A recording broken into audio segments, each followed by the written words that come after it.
उस बयान पर जिसने बिहार की राजनीति पूरे 360 डिग्री घुमा दी है। बयान दिया है पूर्व मुख्यमंत्री राबड़ी देवी के भाई और लालू प्रसाद के साले सुभाष यादव ने। सुभाष यादव ने बड़ा आरोप लगाते हुए कहा कि लालू प्रसाद के मुख्यमंत्री रहते अपहरण केस की पूरी डील सीएम आवास में ही तय होती थी। लालू प्रसाद के साले सुभाष यादव ने न्यूज 18 से एक्सक्लूसिव बातचीत में ये आरोप लगाया कि लालू प्रसाद अपने मुख्यमंत्री काल में अपराधियों को शरण देते थे। यही नहीं, अपहरण की डील सीएम हाउस से तय होती थी और खुद लालू प्रसाद उसमें मध्यस्थता करते थे। यह एक ऐसा बयान था जिसने विपक्ष को लालू फैमिली पर टारगेट करने का मौका दे दिया।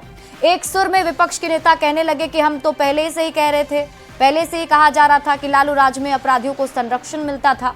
मोर्चा संभालते हुए बीजेपी के प्रदेश अध्यक्ष दिलीप जायसवाल ने पहला हमला बोला, कहा यह तो पता ही था। अब सच स्वीकार करने के लिए सुभाष यादव का धन्यवाद। जबकि जेडीयू के नेता भी लालू परिवार पर तंज कसते जा रहे हैं। लेकिन दिलचस्प बात यह है कि राबड़ी देवी के दूसरे भाई और लालू यादव के दूसरे साले साधु यादव ने इस आरोप को खारिज कर दिया और सुभाष यादव से ही सवाल पूछा कि अब बात ये 35 साल बाद वो क्यों कह रहे हैं। आरजेडी भी सुभाष यादव पर हमला बोल रही है। तो एक साले ने लालू यादव को लेकर विस्फोटक खुलासे किए और संगीन आरोप लगा दिया, तो दूसरे साले आरोपों को निराधार बता रहे हैं। तो बहस आज इसी सवाल पर कि आखिर लालू यादव पर कौन सच्चा कौन झूठा। शुरुआत करें हम बहस की, उससे पहले आप ये रिपोर्ट देखिए।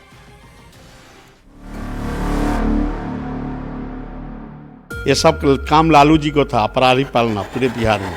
हम लोग का काम थोड़ा था, हम लोग को झूठे लोग बदनाम कर दिया। इस बयान ने बिहार की सियासत में भूचाल ला दिया है। लालू प्रसाद के साले सुभाष यादव ने न्यूज 18 से एक्सक्लूसिव बातचीत में कहा है कि लालू प्रसाद अपने मुख्यमंत्रित्व काल में अपराधियों को शरण देते थे। यही नहीं, अपहरण की डील सीएम हाउस से तय होती थी और खुद लालू प्रसाद उसमें मध्यस्थता करते थे। जो लोग अपहरण किया था वो तो बाहरी लोग थे, दूसरा लोग थे। का लेन देन हुआ नहीं हुआ उतना तो हम जानते नहीं हैं। डील कहाँ हुई आखिर उसकी? फाइनली वही प्रेमचंद गुप्ता मिलजुल के लोग किया, कहीं से न कहीं से। सीएम हाउस में डील हुआ था। तो लालू जी सीएम हाउस में रहते थे, कहाँ बात होगी, दूसरे जगह बात होगी। गजब बात करते हैं भाई। लालू जी जहाँ रहेंगे वही नहीं बात होगी। जो बातें चलती थी कि सीएम हाउस से ही अपहरण के मामले सुलझाए जाते थे, तो आपकी बातों से लगता है कि उसमें बहुत हद तक सच्चाई थी। तो सच्चाई तो है ही थी, में क्या दूर है, सच्चाई तो थी, सच्चाई तो है ही थी। सच्चाई में कौन कोई नकार देगा नहीं होती थी। करप्शन के जरिया, अपहरण के जरिया बहुत कुछ था, बहुत लाइन था। सुभाष यादव का बयान सामने आते ही सियासी भूचाल आ गया। बीजेपी के प्रदेश अध्यक्ष दिलीप जायसवाल ने पहला हमला बोला, कहा ये तो पता ही था। अब सच स्वीकारने के लिए सुभाष यादव का धन्यवाद। जबकि जेडीयू के नेता भी लालू परिवार पर तंज कस रहे हैं। साधु यादव जी को मैं धन्यवाद देता हूं कि वो इतना साहस कर रहे हैं कि सच्चाई बोलने की हिम्मत रख रहे हैं। तो इस सच्चाई को तो एक एक जनता को जानना चाहिए कि लालू यादव परिवार का किस तरह का खेल चलता था। आज माननीय लालू प्रसाद जी के साला स्वयं सुभाष यादव जी इस बात को स्वीकार किया उन्होंने कि बिहार में अपहरण, हत्या, लूट की योजना सीएम हाउस से बनती थी। इधर विपक्षी दलों के नेता सत्ता पक्ष पर अपनी कमियां छिपाने के लिए नया किरदार खड़ा करने का आरोप लगा रहे हैं।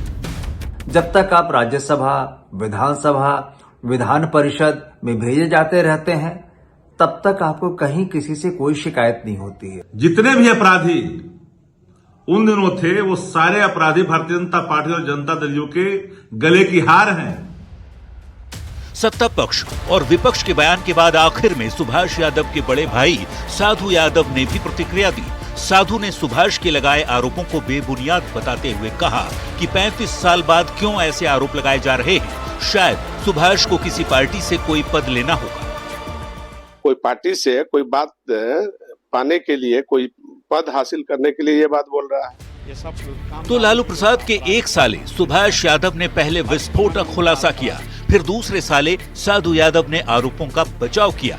बता दें कि 1990 के दशक में लालू प्रसाद और राबड़ी देवी के कार्यकाल में मुख्यमंत्री आवास पर साधु और सुभाष दोनों का ही दबदबा था।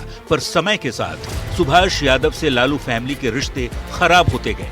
वैसे चुनावी साल में बिहार में साले ने अपने सियासी बहनोई को लेकर जो आरोप लगाए हैं, उससे सियासत बेहद गर्म हो गई है। न्यूज 18 के लिए पटना से संजय कुमार और दिल्ली से अमितेश सिंह के साथ ब्यूरो रिपोर्ट। और डिबेट की हम शुरुआत करें उससे पहले आज के 5 सवाल पर आते हैं। आज बहस बिहार की में हम जो सवाल पूछने वाले हैं, सवाल नंबर 1, सुभाष ने क्यों कहा कि सीएम आवास पर होती थी डील। सवाल नंबर 2, विपक्ष क्यों कह रहा है लालू पर सुभाष सही कह रहे हैं। सवाल नंबर 3, सुभाष यादव के आरोप में आखिर कितना दम है। और सवाल नंबर 4, कि सुभाष यादव 35 साल तक लालू परिवार पर क्यों चुप रहे। और सवाल नंबर 5, कि लालू पर विपक्ष के दावे में आखिर कितना दम है। तो डिबेट की हम शुरुआत करते हैं और सबसे पहले आपका मेहमानों से परिचय करा देते हैं। सत्ता पक्ष से हमारे साथ जेडीयू प्रवक्ता अभिषेक झा और बीजेपी प्रवक्ता सुमित शशांक जी जुड़ रहे हैं। तो वहीं विपक्ष से आरजेडी के अरुण यादव जी और कांग्रेस प्रवक्ता डॉक्टर स्नेहाशीष वर्धन जी हमारे साथ जुड़ रहे हैं। आजकल वैसे भी आरोप लगता है कि विपक्ष को बोलने का मौका नहीं दिया जाता है, इसलिए मेरा पहला सवाल आरजेडी प्रवक्ता अरुण यादव जी आपसे ही है और रिक्वेस्ट ये भी होगा कि बारी बारी से बोलेंगे ताकि लोग आपको सुन पाएं और समझ पाएं। तो अरुण जी, सुभाष यादव लालू परिवार के व्यक्ति हैं और जब लालू जी की सरकार थी तब वे व्यवस्था के हिस्सा भी थे, और अगर वो इस तरह का विस्फोटक आरोप लगा रहे हैं कि सीएम हाउस से ही डील हुआ करती थी, तो ये बहुत ही गंभीर आरोप क्यों नहीं माना जाए। अरुण जी देखिए शिप्रा जी, सच्चाई जो ये है कि भाजपा जदयू ने एक पात्र का चयन किया है और अपने कुकर्म को छिपाने के लिए सत्ता प्रतिष्ठान में, और ऐसे पात्रों का चयन किया है जो कल तक कई तरह के संगीन आरोप लगाया करते थे। और आज देखिए आपके चैनल पे ही हम सुन रहे थे भारतीय जनता पार्टी के प्रदेश अध्यक्ष जायसवाल जी को बधाई दे रहे थे। हंसी लगता है, जबकि राष्ट्रीय जनता दल और हमारे राष्ट्रीय अध्यक्ष लालू प्रसाद यादव जी से कई दशक से इन पात्रों का राजनीतिक कोई संबंध नहीं है। और जहां तक अपराधी और अपराध की बात है तो हमारे आदरणीय नेता लालू प्रसाद यादव जी अपराधी और अपराध को सबक सिखाने के लिए जाने जाते थे और जाने जाते हैं, और दूर दूर से कहीं कोई मतलब ही नहीं है। और वो जो दशक था आपको पता होगा और पूरा बिहार की आम आवाम जानती है किस तरीके से सामंतियों को नकेल कसने का काम किया, शोषक वर्ग को आदरणीय लालू प्रसाद यादव जी ने ठंडा करने का काम किया, अपराध और अपराधियों पर लगाम लगाने का काम किया। ये तो एनसीआरबी का डाटा भी बोल रहा है। और जो लोग आज गला फाड़ फाड़ कर सुशासन का दम भरते हैं, सारे बाहुबली उस समय के सारे अपराधी आप देख लीजिए ना, भारतीय जनता पार्टी में जेडीयू में सत्ता पक्ष के गले का हार बना हुआ है। आप देख लीजिए ना। ठीक है, मतलब आप सीधा सीधा ये आरोप लगा रहे हैं कि सुभाष यादव ये नहीं बोल रहे हैं बल्कि उनसे बुलवाया जा रहा है, मतलब आपका कहना ये है। चलिए बीजेपी प्रवक्ता हमारे साथ सुमित जी हैं। सुमित जी, आप लोग कैसे मान ले रहे हैं कि सुभाष यादव जो कह रहे हैं वो सही कह रहे होंगे, और ये तो आप पर ही आरोप लगा रहे हैं कि आप लोग की तरफ से नया किरदार एक ला दिया गया है। देखिए शिप्रा जी, केवल सुभाष यादव जी की बात नहीं है। 90 का दशक गैंग्स ऑफ राष्ट्रीय जनता दल के आतंक का काल रहा। गैंग्स ऑफ राष्ट्रीय जनता दल में ज्वाइनिंग की अहर्ता ही थी अपराधी होना, गुंडा होना। लालू जी ने जिले जिले में घूम करके अपराधियों और गुंडों को संरक्षित किया, वैसे ही लोगों को टिकट देने का काम किया और अपराधियों के बीच में मुर्गा लड़ाव प्रतियोगिता उन्होंने प्रारंभ की। और अपराधियों के बीच में मुर्गा लड़ाव प्रतियोगिता के बाद उन्होंने अपने दल में बड़े पदों पे वैसे ही लोगों को आसीन किया। अब सुभाष यादव जी वहां पर थे। एक कहावत है, घर का भेदी लंका ढाए, तो ये कहावत भी लंका के संबंध में है। ये लालू जी की लंका थी और आज भी वो लंका अभी छोटी हो चुकी है, लेकिन मुझे लगता है कि लालू जी के कुकृत्यों का पूरा पर्दाफाश अभी भी होना बचा हुआ है। जिन लोगों ने पूरे बिहार को लूटा, बिहार के भविष्य का सर्वनाश कर दिया, बिहार को हत्या, अपहरण, लूट, बलात्कार के गर्त में ढकेल दिया, वैसे लोगों की कहीं न कहीं यहाँ बैठ करके महिमा मंडन करना, ये मुझे लगता है इससे ज्यादा दुर्भाग्यपूर्ण और कुछ हो नहीं सकता। जमाना मुझे है लगता है चरम पर। सिप्रा जी, प्रत्येक ऐसे हत्या हो लोग रही कभी है, लूट हो भी रही है। बिहार की राजनीति के लिए कभी भी सामने मतलब सही साबित नहीं हो सकते थे। इसको अरे अरुण छुपाने जी, का अपने ये समय में अपनी अनादर डफली बजा कर रहे हैं लीजिएगा, आप लोग। अपने समय में अपनी डफली बजा लीजिएगा, दूसरे के समय में क्यों घुसते हैं? मालूम है कि अपराधियों की पार्टी से आप आते हैं, गुंडों की पार्टी ठीक है, से ठीक है आते अरुण जी। हैं। हत्या, मैंने पहले ही कहा था अरुण जी कि अपनी अपनी बारे में बोलेंगे तो समझ में भी आएगा सर, आवाज भी नहीं आ पाएगी। आपके पार्टी के द्वारा पोषित लोगों की आदत है, आपके पार्टी के द्वारा पोषित चलिए ठीक है, आती हूँ मैं सुमित जी आपके पास वापस लौटूंगी। मेरे पास और भी दो गेस्ट हैं देना।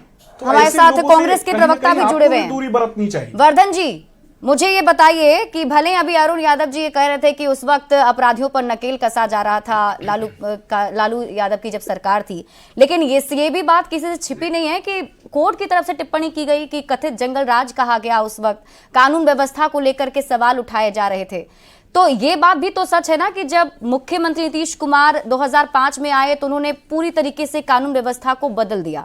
यानी ये कह सकते हैं कि एक तरीके से जब सीएम नीतीश कुमार आए तो उन्होंने कंट्रोल कर लिया और उस वक्त वो कंट्रोलिंग पावर नहीं दिख रही थी। तो आपको क्या लगता है, क्या इच्छा शक्ति की कमी थी उस वक्त? देखिए, अभी भी अपराध और अपराधियों पे पूरी तरीके से नियंत्रण नहीं पाया जा सका है। और ये नीतीश कुमार जी की बातें अगर आप कह रही हैं तो ये चीज समझने की जरूरत है कि सुभाष यादव अभी जो ताजा बयान दिए हैं उन्हीं के भाई साधु यादव ने किस तरीके से खंडन किया है और कितनी मजबूती से बताया कि आवास संख्या 3 में वो रहते थे जहां अपराधियों का जुटान था। तो सुभाष यादव अपने ऊपर लग रहे आरोपों का भले जवाब दे रहे थे, उस जवाब देने के क्रम में अपने आप को पाक साफ बताने में कुछ आरोप लगा गए। और हो सकता है कि चुनावी साल है, कहीं से चुनाव भी लड़ने के लिए टिकट पे इसी पे डील हुआ हो, और कहां से हुआ होगा ये बताने की जरूरत किसी को नहीं है, क्योंकि संसाधनों की जरूरत और संसाधनों के साथ रहने की जिनको आदत हो जाती है वो ऐसे बातें करते रहते हैं, इधर यदा कदा भटकते रहते हैं। तो रही बात लालू राज में सबसे ज्यादा अगर कोई आरोपित हुए थे तो वो सुभाष यादव और साधु यादव ही हुए थे। आज दोनों लोग उनके साथ नहीं है, तो इस बात को बार बार लाने की कोई जरूरत ही नहीं थी, सबसे पहली। और दूसरी बात, इस तरीके का आरोप कोई भी लगा दे, ना खाता ना बही, जो कह दे वही सही। नहीं, कोई भी लगा दे तो फिर ठीक है वर्धन जी, कोई भी लगाए तो ठीक है, लेकिन वो व्यक्ति जो लालू परिवार का हिस्सा है, व्यवस्था में उस वक्त शामिल था, पावर में था, वो अगर कह रहा है तो कुछ तो बात है। चलिए ठीक है, अभिषेक झा जी हमारे साथ जुड़े हुए हैं। अभिषेक जी देखिए, दोनों ही प्रवक्ता, अगर हम बात करें आरजेडी और कांग्रेस, दोनों ही तरफ से यही कहा जा रहा है कि एक किरदार लाया गया है और कहीं ना कहीं इशारा सत्ता पक्ष पर है, यानी आप लोगों पर ही है। ये किरदार काल्पनिक है क्या भाई? जीवंत किरदार रहा है सुभाष यादव जी का। उनके सिपे सलाहकार रहे हैं, संबंधी रहे हैं, साले हैं, राजदार रहे हैं, सब कुछ जानते रहे होंगे। और आज नाखुश हैं, इसलिए इनकी पोल खोल रहे हैं। वो कहते हैं ना कि किसी की दुखती रग पर अगर हाथ रख दिया जाए तो वो छटपटा उठता है। ठीक वही परिस्थिति राष्ट्रीय जनता दल की हुई है और कांग्रेस पार्टी सहानुभूति के रूप में मरहम लगाने का नाटक सा कर रही। कांग्रेस पार्टी भी अंदर से खुश होगी कि चलो भाई एक बार फिर से फजीहत हो रही है राष्ट्रीय जनता दल की। और कहते हैं ना कि बिना आग के धुआं नहीं उठता है। सबको ये बात मालूम है, शुरू से ये बातें, ये आरोप लगते रहे हैं कि ऑर्गेनाइज्ड क्राइम को पनाह अगर किसी पार्टी ने दिया, किसी सरकार ने दिया, तो वो लालू जी और राबड़ी जी की सरकार ने दिया। बिहार उस खौफनाक मंजर का विटनेस रहा है, बिहार ने उस जंगल राज के दौर को जिया है, हर किसी को ये सब मालूम है। तो जो बातें पर्दे के पीछे होती थी, जो बातें हम लोग कहा करते थे कि लालू जी के पास लोग बैठते थे ये भी तो है ना, और वहां जाकर डील होती थी और वहां जाकर मंडवली होती थी। अभिषेक जी, आंख मूंद कर ये क्यों विश्वास कर लिया जाए कि सुभाष यादव जो कह रहे हैं वो सही कह रहे हैं? क्योंकि साधु यादव भी तुरंत जवाब दे दिए, बोले कि जो कहा जा रहा है वो गलत है।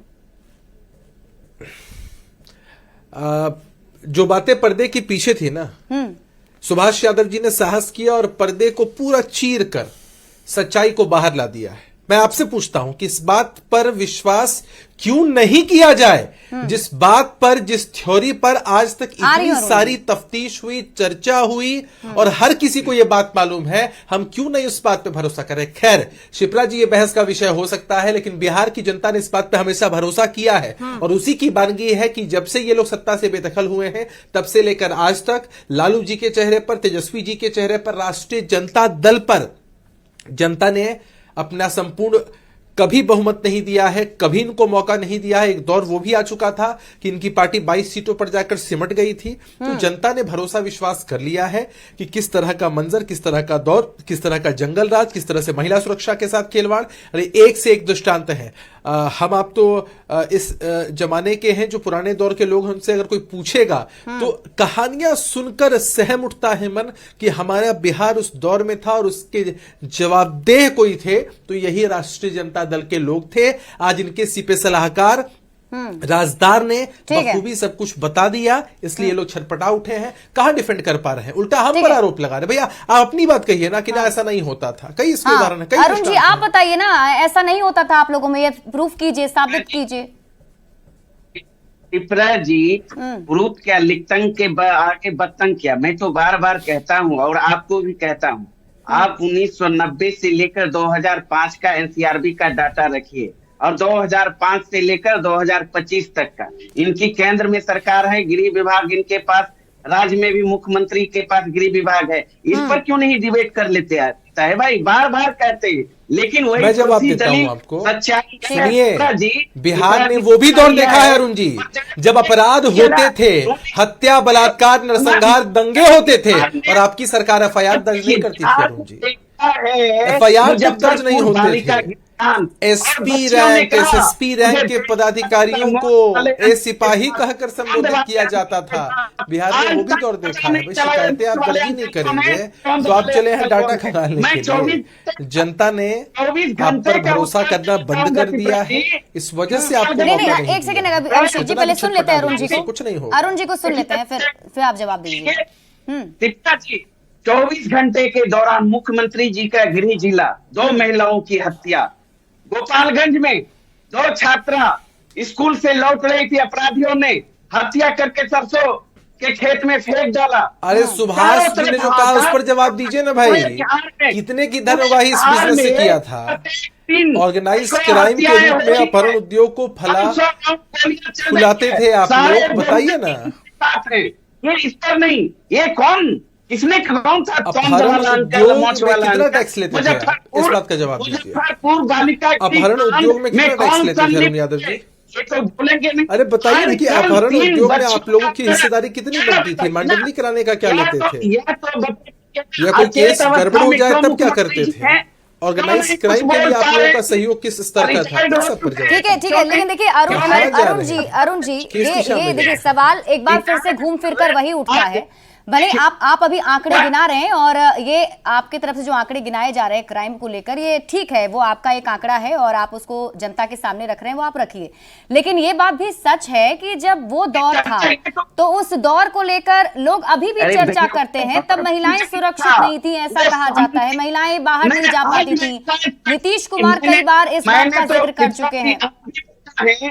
सुनिए ना, आप भी महिला हैं, आप देख लीजिए 24 घंटा का उल्टा कर अखबार में छोटी छोटी खबरें छपती है और नहीं मिल जाएगा 1 दर्जन महिलाओं का हत्या। चलिए सुमित जी कुछ कहना चाह रहे हैं, सुमित जी के पास चलते हैं। ठीक है, मैं आती हूँ। देखिए शिप्रा जी का विषय नहीं हो सकता है। देखिए शिप्रा जी, मैं स्पष्ट रूप से बताना चाहता हूँ कि ऑर्गेनाइज्ड क्राइम के मुखिया लालू जी ने 90 के दशक को पूरी की पूरी तरीके से पूरे बिहार को अशिक्षा, बेरोजगारी, उद्योग में फलीभूत कर दिया था और बिहार को कहीं न कहीं पलायन पर मजबूर कर दिया। अरुण जी, मैं मानता हूं कि गुंडा पार्टी के प्रवक्ता है आप, इसका मतलब ये तो नहीं है कि आप दूसरे किसी को बोलने नहीं देंगे।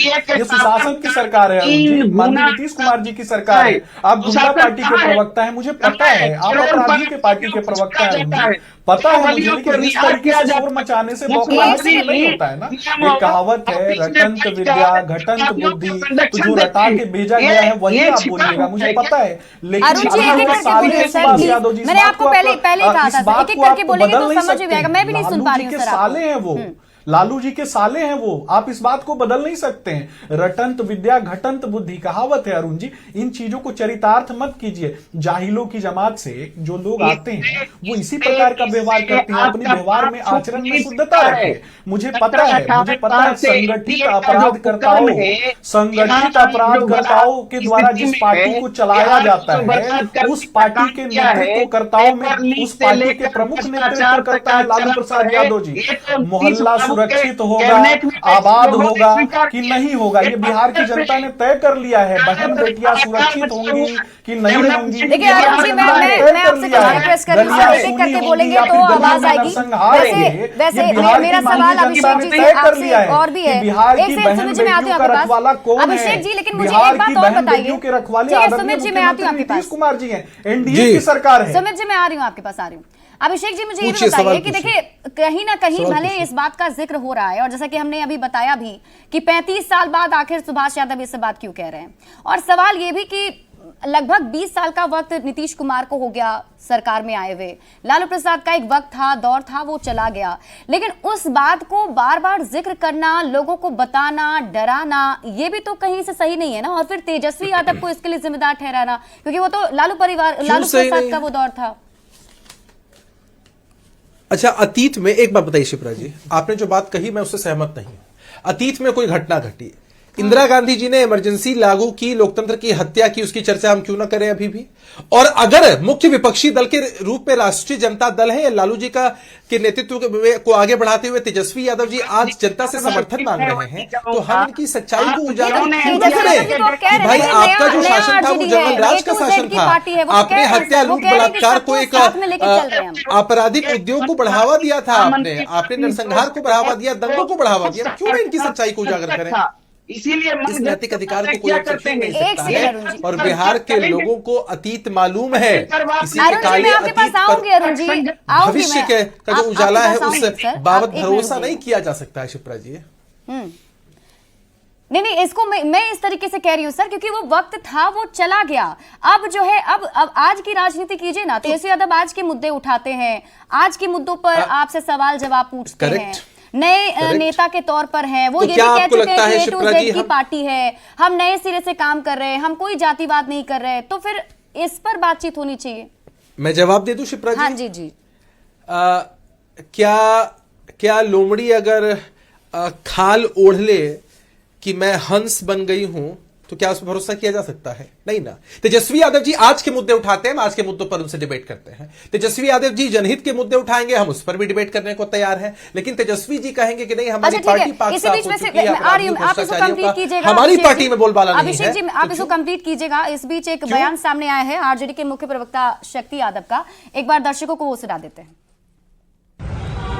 पूर्व सांसद सुभाष यादव जी वही नहीं बोल रहे हैं, बेटा को कहीं सेट करना होगा, क्योंकि अपने समय में कई ठेकेदारों को पाला पोसा था और वो अभी सत्ता प्रतिष्ठान के करीब है और एजेंसियों के रडार पर है।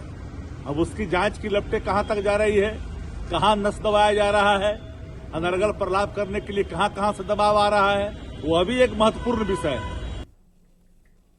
तो देख लीजिए, एक बार फिर से ये आरोप सत्ता पक्ष पर ही लग गया है। सुमित जी क्या जवाब देंगे इसका? वो कह रहे हैं कि सत्ता पक्ष से उनकी करीबियां ज्यादा है, इनके घर में बिल्ली दूध गिरा देगी, सत्ता पक्ष गिरवाएगा।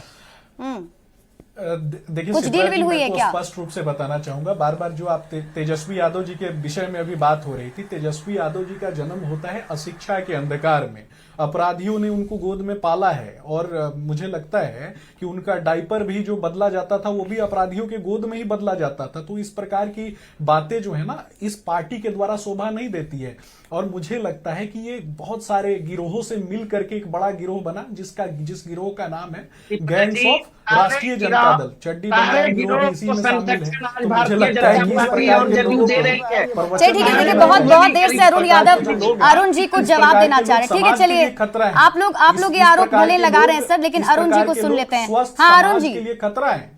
ठीक है, अंग्रेजों के ये कह रहे हैं कि आप लोग का अतीत ही ऐसा रहा है, क्यों ना आपके अतीत को उजागर किया जाए। नहीं सिप्रा जी जब इन लोगों को